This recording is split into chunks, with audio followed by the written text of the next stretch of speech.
नमस्ते, आप सभी लोगों का study today with Viplav YouTube channel में स्वागत है। आज हम डिस्कस करेंगे 20 महत्वपूर्ण प्रश्न उत्तर जो हर साल परीक्षा में पूछे जाते हैं, जो रिपीटेड क्वेश्चन है, जो कि आपको एग्जाम में देखने को मिलेगा।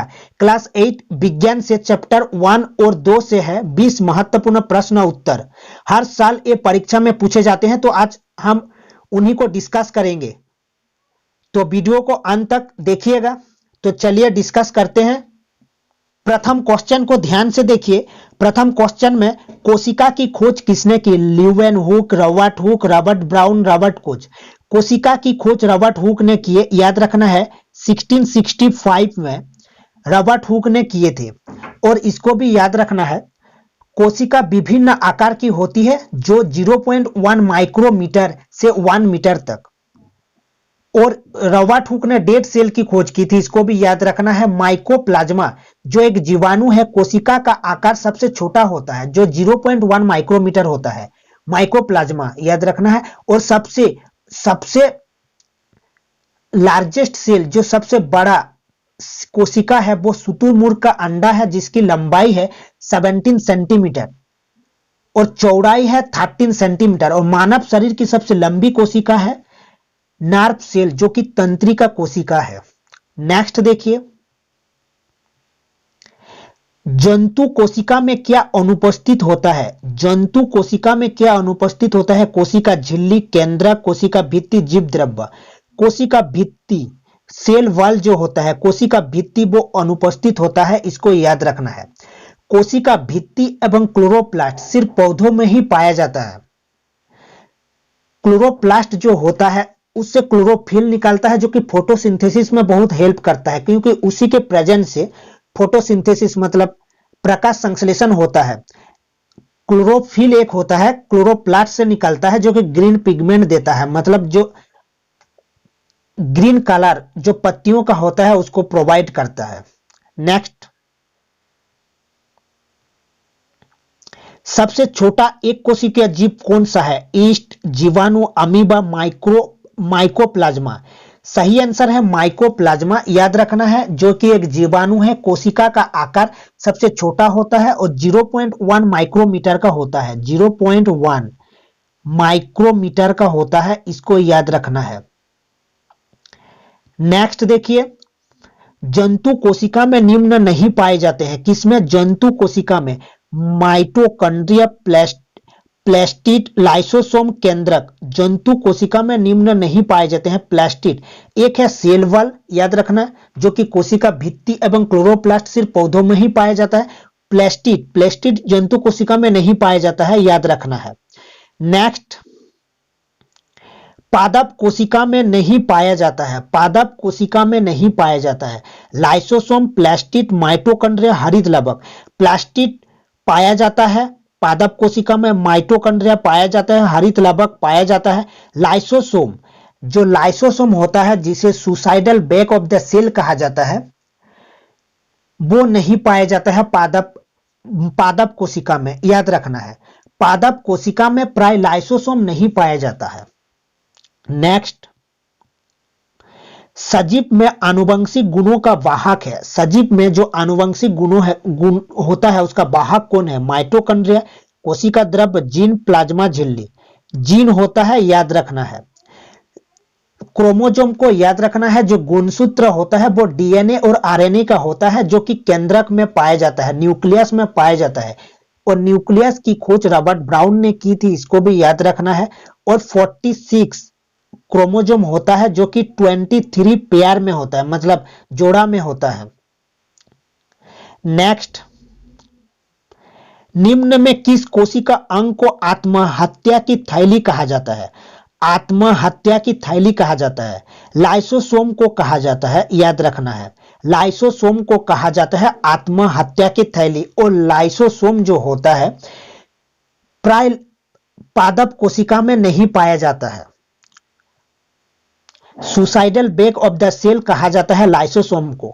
और माइटोकॉन्ड्रिया को कहा जाता है power house of the cell, मतलब कोशिका का ऊर्जा घर कहा जाता है, क्योंकि माइटोकॉन्ड्रिया में एटीपी पाया जाता है। नेक्स्ट, कोशिका में गुणसूत्र कहां उपस्थित होती है? केंद्रक तारकाई कोशिका कवक, केंद्रक में कोशिका में गुणसूत्र कहां उपस्थित होती है? केंद्रक में। और गुणसूत्र कितने होते हैं? 46 होता है, याद रखना है। डीएनए और आरएनए का होता है, केंद्रक में पाया जाता है, न्यूक्लियस में पाया जाता है। और न्यूक्लियस रॉबर्ट ब्राउन ने इसकी खोज की थी। और याद रखना है डीएनए का फुल फॉर्म पूछता है, डीऑक्सीराइबो न्यूक्लिक एसिड होता है और आरएनए होता है राइबो न्यूक्लिक एसिड। नेक्स्ट देखिए, कौन कोशिका का ऊर्जा संयंत्र माना जाता है? माइटोकॉन्ड्रिया को कहा जाता है power house of the cell, मतलब कोशिका का ऊर्जा घर कहा जाता है। हरित लवक जो होता है वो पादप में पाया जाता है, याद रखना है। नेक्स्ट देखिए, एक अधातु जिसमें चमक होती है, एक अधातु मतलब धातु नहीं है लेकिन चमक होती है, याद रखना है। आयोडीन जो होता है एक अधातु है जो चमक होती है। नेक्स्ट देखिए, निम्नलिखित में कौन सा धातु नहीं है? तांबा, एल्यूमिनियम, सल्फर, लोहा। सल्फर इसका सही आंसर हो जाएगा, सल्फर। तांबा, एल्यूमिनियम विद्युत का सुचालक होता है, इसको भी याद रखना है। और सल्फर, कार्बन, फास्फोरस, आयोडीन जो होता है वो ठोस अधातु होता है, याद रखना है। सल्फर, कार्बन, फास्फोरस, आयोडीन ठोस अधातु होता है।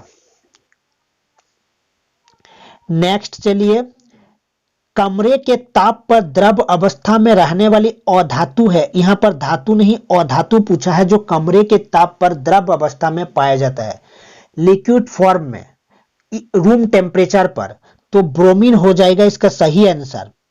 अगर धातु पूछता तो वो पारा होता, यहां पर अधातु पूछा है मतलब ब्रोमीन होगा, जो कि रूम टेम्परेचर पर लिक्विड फॉर्म में रहता है। नेक्स्ट देखिए, धातुएं उष्मा की डैश होती है, धातुएं उष्मा की सुचालक होती है। धातुएं क्या होती है? उष्मा की सुचालक होती है, याद रखना है। इसी गुण के कारण इसका उपयोग खाना बनाने के बर्तन में होता है, उष्मा का सुचालक होता है।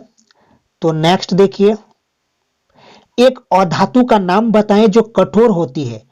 जो हीरा होता है, वह हीरा जो होता है प्रकृति में पाए जाने वाला सबसे कठोर है और एक अधातु भी है। हीरा अधातु जो अत्यधिक कठोर होता है।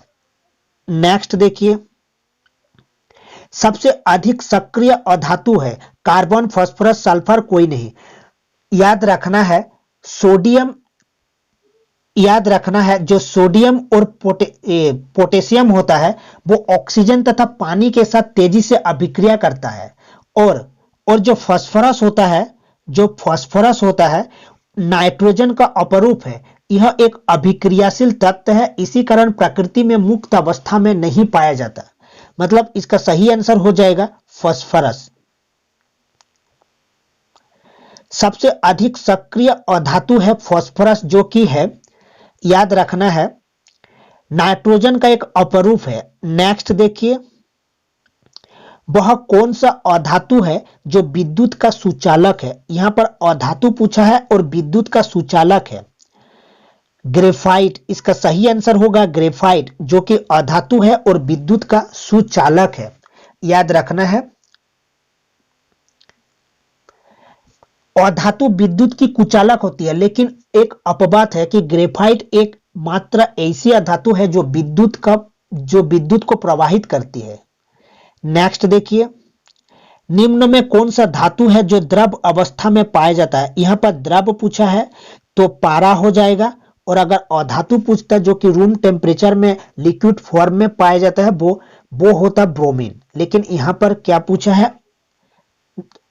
धातु पूछा है, इसलिए पारा हो जाएगा सही आंसर। नेक्स्ट देखिए, कौन सी मुलायम धातु को चाकू से काटा जा सकता है? चांदी, पारा, सोडियम, सोना। इसका सही आंसर हो जाएगा सोडियम। सोडियम को केरोसिन तेल में डुबोकर भी रखा जाता है, याद रखना है। सोडियम एंड पोटेशियम ऑक्सीजन तथा पानी के साथ तेजी से अभिक्रिया करता है, इसलिए इन्हें केरोसिन तेल में डुबोकर रखा जाता है। नेक्स्ट देखिए, धातुओं के किस गुण के कारण उनके तार खींचे जा सकते हैं? लचीलापन मतलब तन्यता, भंगुरता, आघातवर्धक, ध्वनिक। लचीलापन के कारण, इसका सही आंसर हो जाएगा ऑप्शन ए लचीलापन। लचीलापन के कारण धातुएं लचीली होती है, इसी कारण धातुओं को पतले तारों में बदला जा सकता है। तन्यता। देखिए, एक उच्च आघातवर्धक धातु जिसका उपयोग खाद्य पदार्थों को पैक करने के लिए किया जाता है। एल्यूमिनियम, सोडियम, लिथियम, सोना। इसका सही आंसर हो जाएगा एल्यूमिनियम, याद रखना है।